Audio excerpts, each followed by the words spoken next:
الحمد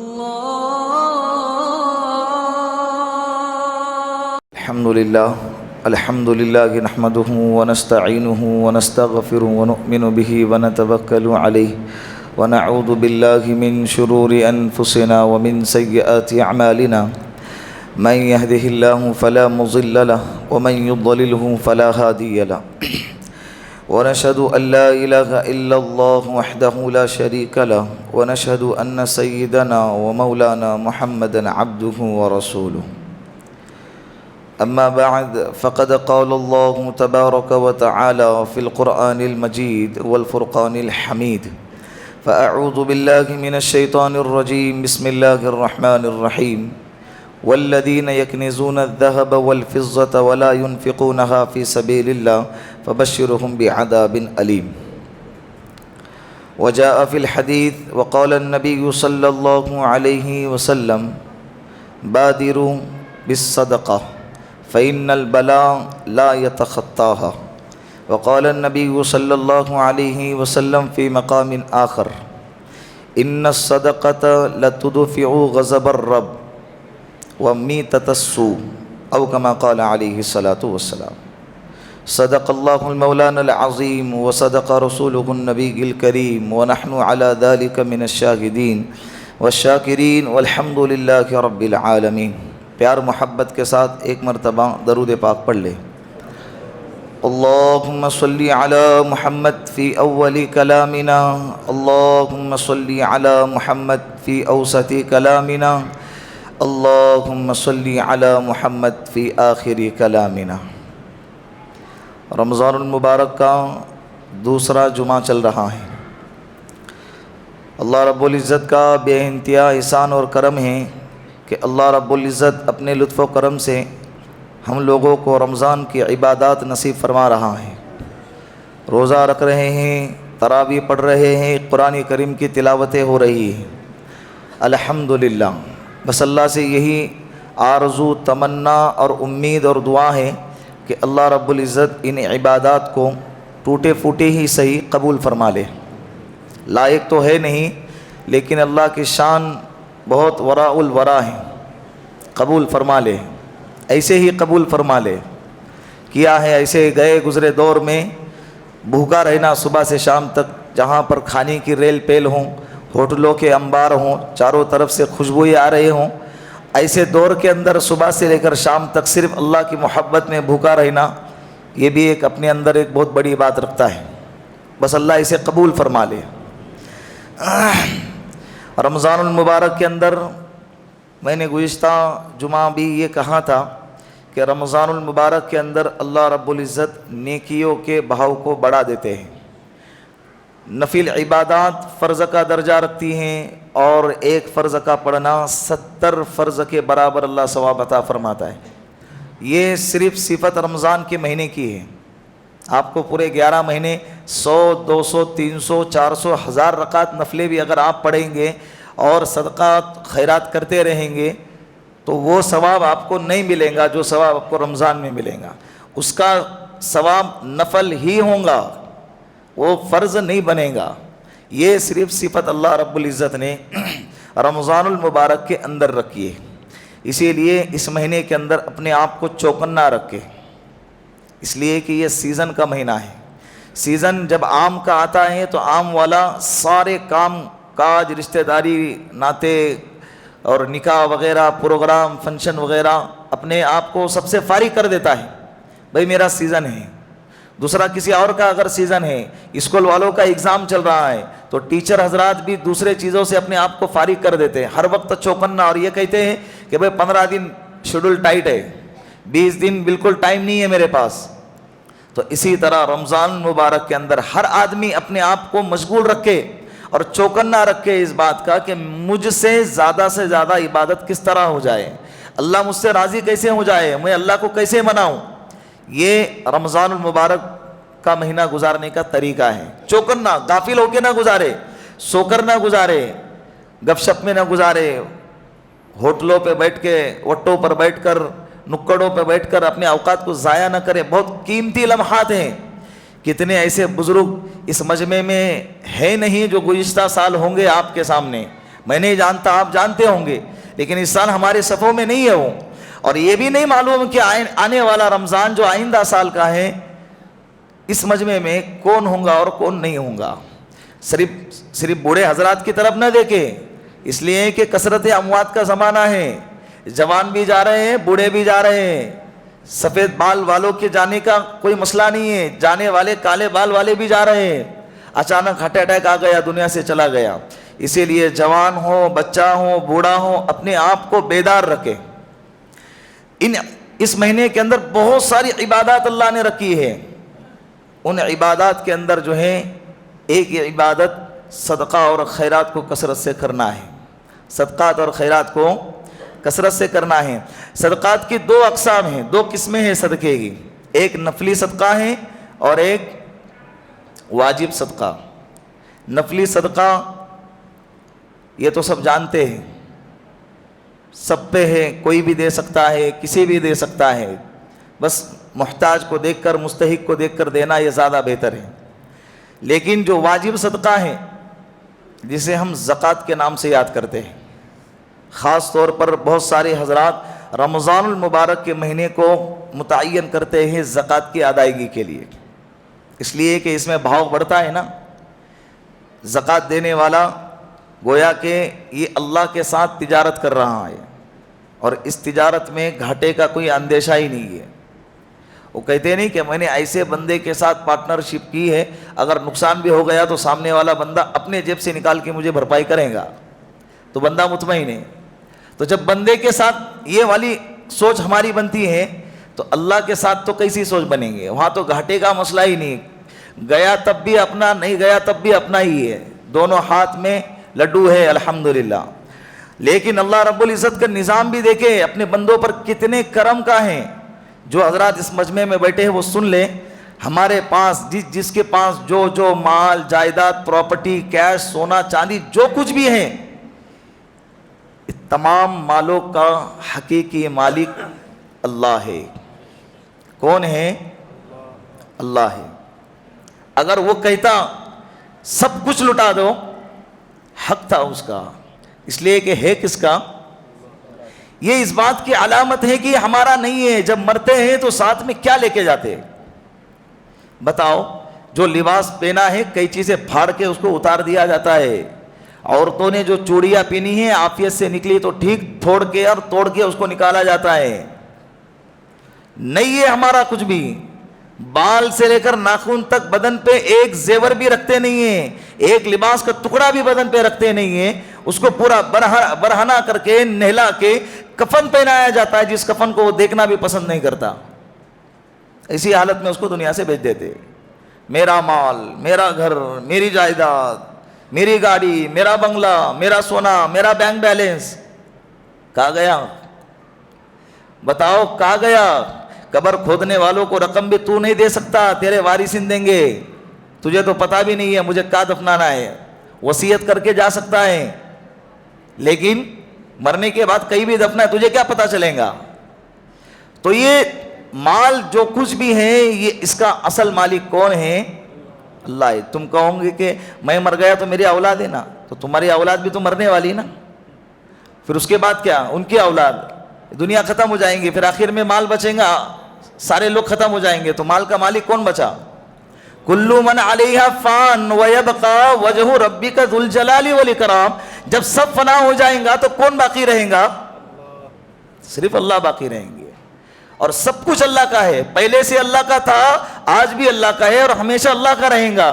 حق یہ تھا کہ اگر وہ کہتا کہ سب کچھ لٹا دو، بالکل جائز تھا، لیکن اللہ نے ہم پر کرم کیا، احسان کیا، رکھو تمہارے پاس، کھاؤ پیو انجوائے کرو، ضروریات پوری کرو، بس اس میں سے تھوڑا سا حصہ میری رضا کے لیے نکالو۔ میرے لیے بھی نہیں ہے، اللہ بھی نہیں لے رہے، میری رضا کے لیے نکالو۔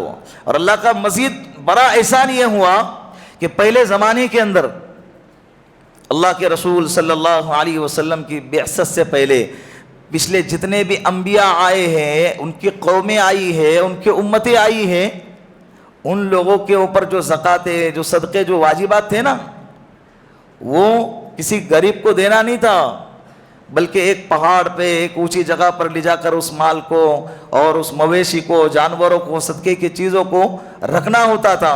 اگر اللہ کی طرف سے قبولیت ہوتی تو آگ آتی اور اس کو جلا کے کھا جاتی، اور اگر قبول نہیں ہوتا تو ویسا کہ ویسا پڑا رہتا۔ لیکن ان کے قوم کے افراد کو، غریبوں کو اس مال کا استعمال کرنا جائز نہیں تھا۔ قرآن کریم میں اس کا تذکرہ ہے۔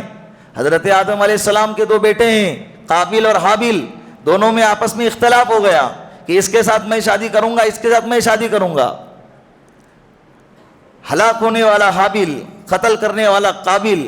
قابل غلط تھا، وہ کہتا تھا، اس سے کہا گیا تھا کہ جو تیرے ساتھ میں بہن پیدا ہوئی ہے تو اس کے ساتھ نکاح نہیں کر سکتا، لیکن وہ ضد پہ آ رہا ہوا تھا کہ نہیں، میرا جس کے ساتھ نکاح ہو رہا ہے مجھے پسند نہیں ہے، مجھے تو اس کے ساتھ کرنا ہے۔ تو حضرت آدم علیہ السلام نے 2 بیٹوں کے اختلاف کو دیکھ کر یہ فرمایا، اذ قربا قربانا فتقبل من احدهما ولم يتقبل من الاخر، کہ دونوں سے کہا کہ تم اپنی اپنی نذرانہ قربانی اور جو ہے اپنی طرف سے منتیں اللہ کے لیے پیش کرو۔ پہاڑ پر لے جا کر رکھ دیا۔ حابل نے ایک اچھا سا بکرا لے جا کر رکھ دیا، اور جو قابل تھا اس نے سڑے ہوئے اناج لے جا کر رکھ دیا۔ ایک آگ آئی اور حابل کے نذرانے کو اٹھا کر لے گئی۔ قابل اندر سے جلنے لگا، یہ کیا ہو گیا؟ ایک تو لڑکی بھی نہیں مل رہی ہے اور دوسرا یہ قبول بھی نہیں ہو گیا۔ تو اس واقعے کے اندر جو ہے یہ ہمیں تذکرہ ملتا ہے کہ پہلے زمانے میں صدقات کی یہ شکل ہوتی تھی، لیکن اللہ کا احسان ہے کہ اللہ کے رسول نے فرمایا تردو من اغنیائہم، تردو من تؤخذوا من اغنیائہم وتردو الی فقرائہم، کہ مالداروں سے لینا ہے اور فقیروں کو دینا ہے۔ حضرت معاذ بن جبل رضی اللہ عنہ، یہ حضرت بہت جلیل القدر صحابی ہیں، یمن کے لیے اللہ کے رسول صلی اللہ علیہ وسلم گورنر بنا کے، معلم بنا کے ان کو بھیج رہے تھے۔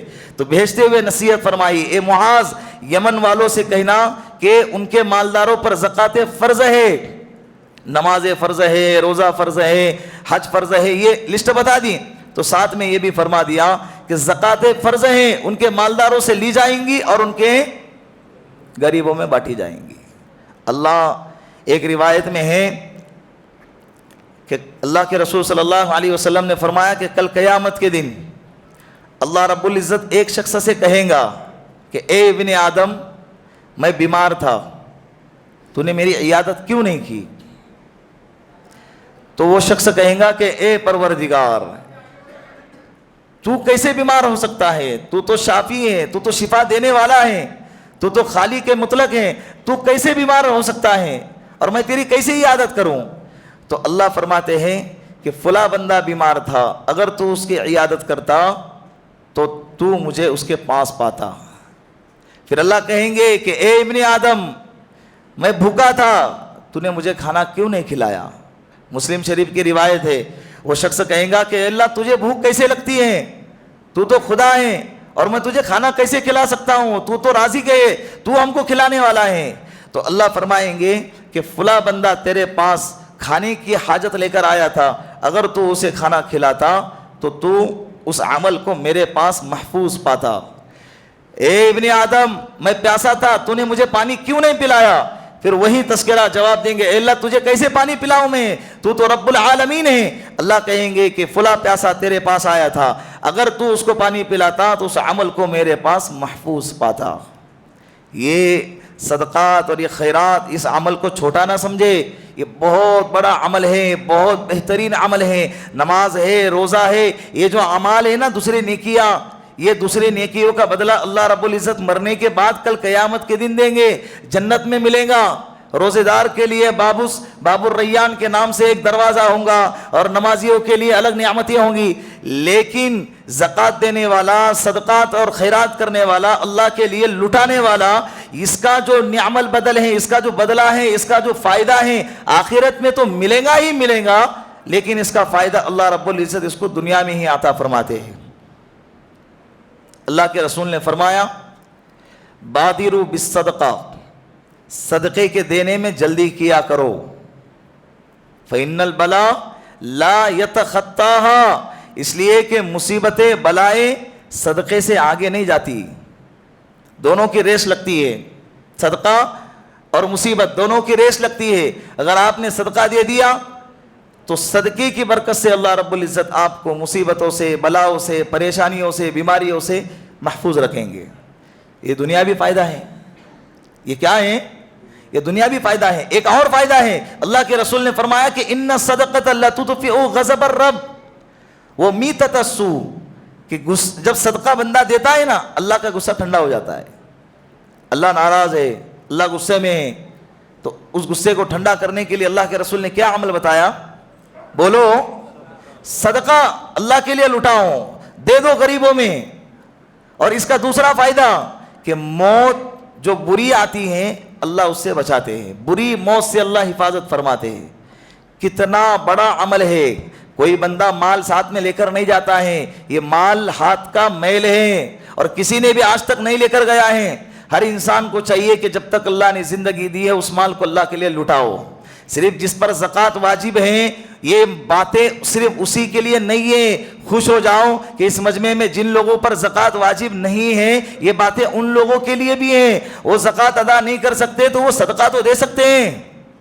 غریبوں میں آس پاس دیکھیں، اپنے محلے میں دیکھیں، اپنے اڑوس پڑوس میں دیکھیں، اپنے رشتہ دار میں دیکھیں، کون محتاج ہے۔ رمضان کا مہینہ چل رہا ہے، عید سامنے کھڑی ہے، کس کے گھر میں بچے ہیں رو رہے ہیں، کس کے گھر میں سحری افطاری کا انتظام ہو رہا ہے نہیں ہو رہا ہے، کس کے گھر میں عید کی شاپنگ اور عید کا سامان آ رہا ہے نہیں آ رہا ہے۔ یہ ہماری ذمہ داری ہے۔ خدا نہ خواستہ اگر ہم لا علم رہیں، ہم غافل رہیں، اور ہمارے غافل رہنے کی حالت میں کوئی بندہ ایسے ہی محروم رہ گیا اور سسکتا رہ گیا، اس کے آنکھ سے نکلنے والے آنسو عرش کو جا کر اگر ٹکرا دیے تو ہماری دنیا بھی برباد ہو جائیں گی اور آخرت بھی برباد ہو جائیں گی۔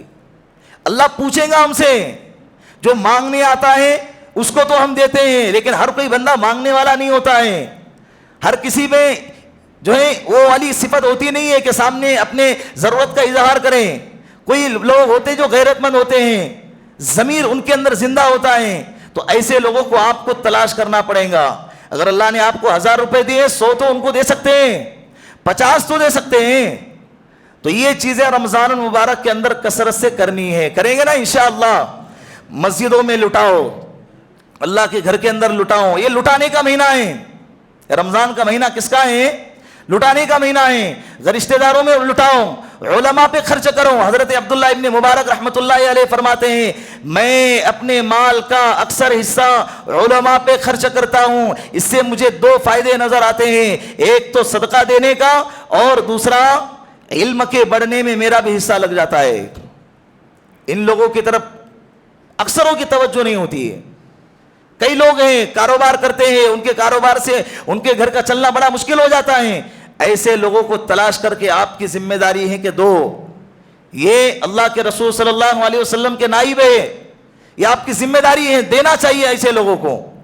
تو اس رمضان کے مہینے میں اللہ نے آپ کو مال دیا ہے، میں قسم کھا کے کہتا ہوں، آپ جتنا اللہ کے لیے لٹاؤں گے اللہ اس سے بڑھا کے آپ کو دے گا۔